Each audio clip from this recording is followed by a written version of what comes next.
If you think you know what happens behind bars in America, this story will change your mind. It began in the Bronx, 2010, a spring afternoon like any other. 17-year-old Kalief Browder was walking home from a party, headphones in, laughing with friends. He was young, skinny, hopeful, a kid with dreams bigger than his neighborhood. But within minutes, that walk home became a one-way journey into the darkest corners of America's justice system. A police car slowed beside him. The officer stepped out, asked his name, then told him he was being arrested for stealing a backpack. A backpack that never existed in his hands. No warrant. No physical evidence. Just an accusation from a stranger who would later disappear. Kalief pleaded his innocence, confused and terrified. But the handcuffs clicked shut anyway, a sound that would echo for the next 3 years of his life. When they brought him to Rikers Island, one of the most notorious jails in the United States, he didn't understand what was happening. "You'll get a hearing soon," they said. But days turned into weeks, weeks into months. The system that promised a speedy trial went silent. His bail was set at $3,000, money his family didn't have. Inside Rikers, innocence meant nothing. He was just another inmate number in a sea of orange jumpsuits. The walls smelled of bleach and fear. Guards barked orders. Inmates screamed through the night. And somewhere in between, Kalief tried to hold on to who he was. The violence came fast.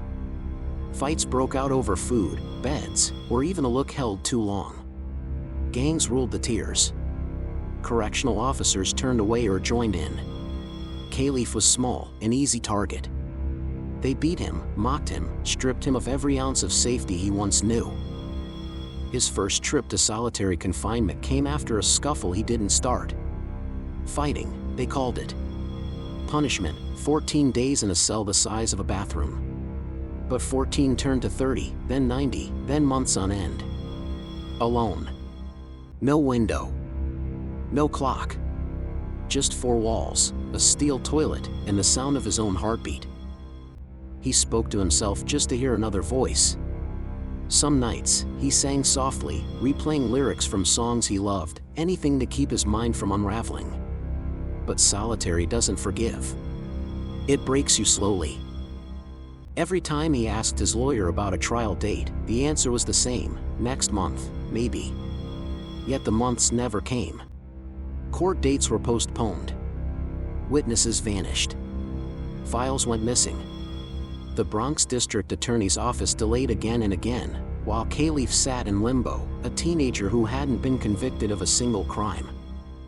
Rikers was a place where hope came to die. And yet, somehow, Kalief refused to surrender.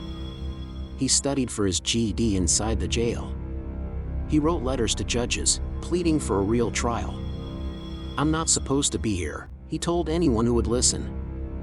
But even the strongest minds have limits. Solitary had changed him. He stopped trusting people.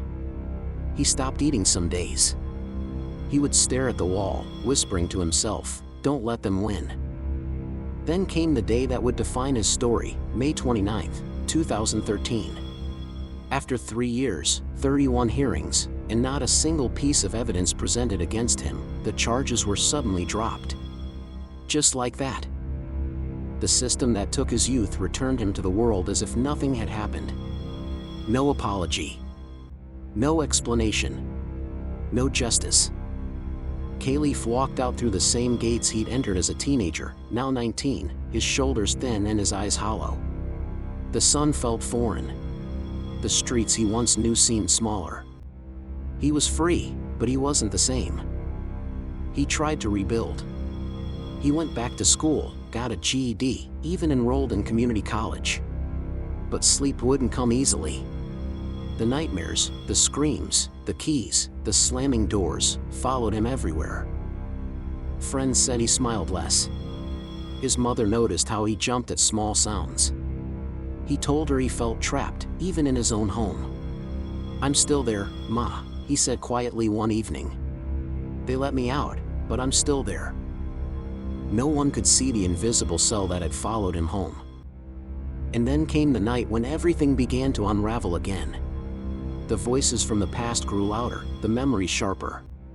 Kalief began isolating himself, pushing friends away, convinced he'd never be free of Rikers' shadow. He had survived one of the most brutal jails in America, but what was left of him was fragile. Because in America's justice system, freedom doesn't always mean release. And when they unlocked the cell that night, nothing could have prepared them for what they saw.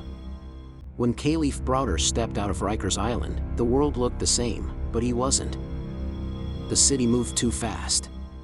Every sound, sirens, metal doors, even footsteps on the sidewalk, hit him like a flashback. The smell of bleach could pull him straight back into that small, windowless cell. He tried to tell people what it was like, but how could they understand?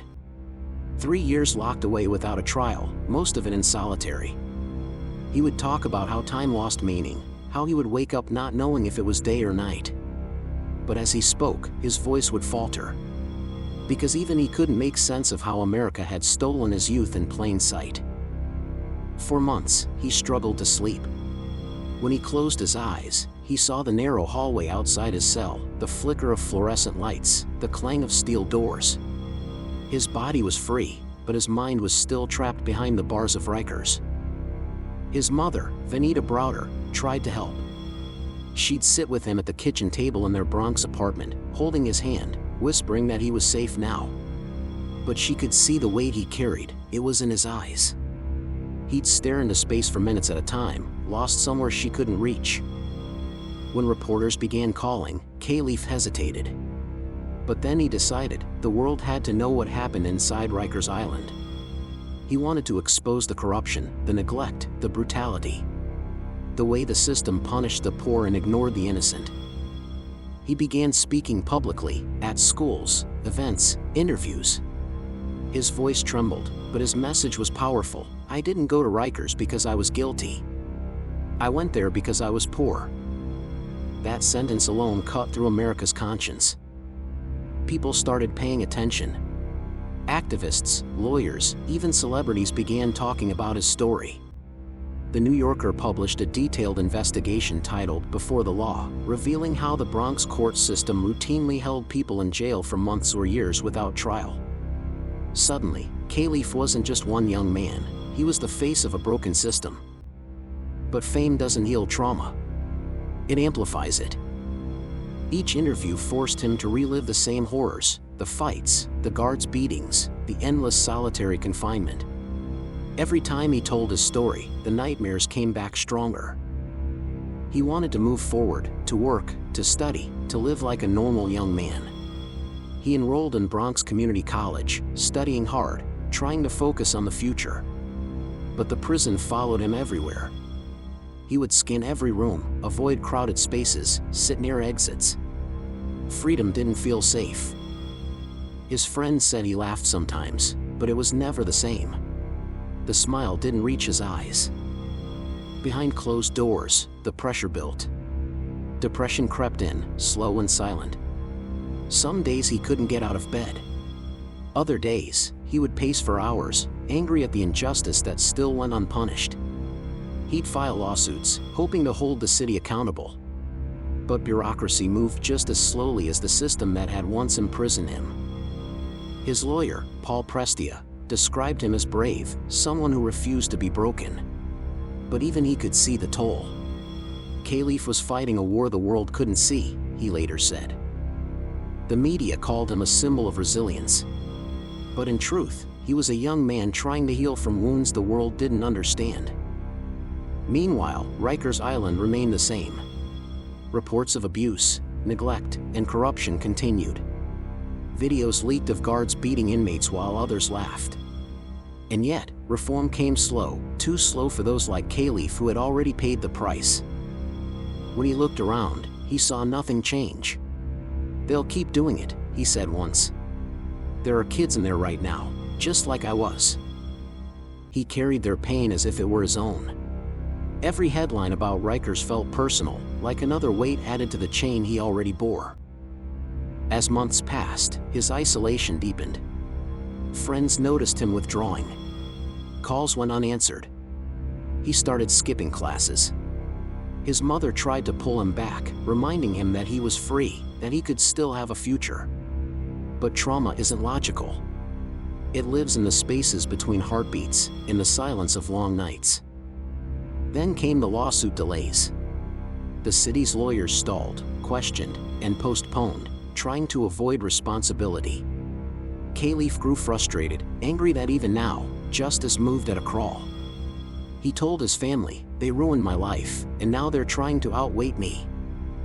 He began dismantling his computer one day, piece by piece, saying it had been bugged. His paranoia grew, a symptom of years spent in isolation, where every sound, every knock, every whisper could mean danger. His mother grew terrified. She begged him to see a doctor, to get help. He tried, for her. But the system that broke him had no place for healing. Then, something shifted again. In 2015, a light appeared. Jay-Z's production company and Netflix announced plans to create a documentary based on his story. Time, the Kalief Browder story. For a brief moment, hope returned. Kalief wanted people to know the truth, so that no one else would go through what he did. But even as cameras rolled, his mind grew darker. He started saying things like, "I can't take it anymore. They took everything from me." Those close to him knew what he meant, not just the years lost, but the parts of himself that never came back. And then, one quiet evening, as the sun dipped behind the Bronx skyline, Kalief stood alone in his home, staring at the walls that once offered safety. He was 22. His story had shaken the nation. But inside, the battle never stopped. Because when a system breaks a person, sometimes, freedom isn't enough to save them. What happened next would leave a nation questioning everything it believed about justice, punishment, and mercy. And when his mother opened his bedroom door that Sunday afternoon, nothing could have prepared her for what she saw. The morning Kalief Browder's mother found him, the Bronx was quiet. The world outside kept moving, cars passing, kids playing, unaware that something irreversible had just happened inside that small apartment. Kalief was gone. The boy who had fought the impossible had finally lost the battle no one else could see. His death wasn't just personal, it was political. It was an indictment of an entire system that had caged him, forgotten him, and then expected him to heal on his own. News spread quickly. Former Rikers inmate Kalief Browder dies at 22, the headlines read. But behind those words was a deeper truth: America had failed him long before that day. His mother, Vanita, collapsed in grief. She had fought for him every day since his arrest, visiting courtrooms, calling lawyers, praying for justice. And now, the son she believed would one day rebuild his life was gone. She clutched his photos, whispering through tears, "They killed my baby without ever pulling a trigger." Kalief's story shook the nation. Politicians, activists, and ordinary citizens began to question how a teenager could spend 3 years in jail without conviction. President Barack Obama called solitary confinement for juveniles an outrage. Jay-Z, who later produced Time, the Kalief Browder story, said, "This young man's life represents a generation that the system treats as disposable." For the first time in decades, Rikers Island faced real scrutiny. Lawmakers held hearings. Advocates demanded reform. The Vera Institute of Justice released reports exposing the scale of human suffering inside New York's jail system, abuse, neglect, and the psychological collapse that came from long-term isolation. Kalief became the face of a broken system, a symbol of both tragedy and resistance. His name appeared in protests, murals, and reform campaigns. Justice for Kalief became a chant that echoed far beyond New York. But even as America mourned, Vanita Browder continued to fight. She sued the city for the years stolen from her son's life. Every hearing reopened the wound. She sat in courtrooms filled with officials who spoke in legal terms about a case that had cost her everything. She wanted the world to see that Kalief wasn't a number, wasn't a statistic. He was her child, a boy who loved math, who laughed at small jokes, who dreamed of one day owning a restaurant. But the fight took its toll. Less than 2 years after Kalief's death, Vanita collapsed from heart failure. Those close to her said she died of a broken heart. Mother and son, both claimed by the same system. And yet, their story refused to fade. In 2017, the documentary premiered on Netflix. Millions watched, many for the first time realizing how easily an innocent life could be destroyed by bureaucracy and neglect. Viewers were shocked, not just by what happened, but by how common it was. Thousands of young men and women still sat behind bars across America, waiting for trials that might never come. New York City eventually agreed to close Rikers Island, a process still underway, citing Kalief's story as a turning point. The city also announced bail reform measures, aiming to ensure no one would again be jailed simply for being poor. But for many, it felt too late. Kalief Browder's life had already become a haunting lesson, one that asked the nation to look in the mirror. What is justice worth when it can destroy the innocent? How do you measure the cost of a system that trades human lives for paperwork and convenience? Kalief's name lives on in classrooms, protests, documentaries, and reform discussions. Law students study his case as an example of systemic failure. Artists paint his image as a reminder of courage and endurance. And every year, new voices rise to demand the change he never got to see.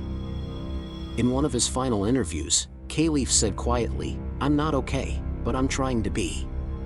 Those words echo through time, a testament to a generation trying to survive injustice and still believe in hope. His story is not just about Rikers Island. It's about every system that looks away when the powerless are crushed. It's about the quiet suffering that happens when justice forgets its own name. Kalief Browder's tragedy forced America to confront something deeper than law. It forced it to confront conscience. Because freedom, once stolen, never truly returns the same. If you think this story was intense, the next one will leave you speechless. Subscribe for more true crime stories that'll keep you on the edge of your seat.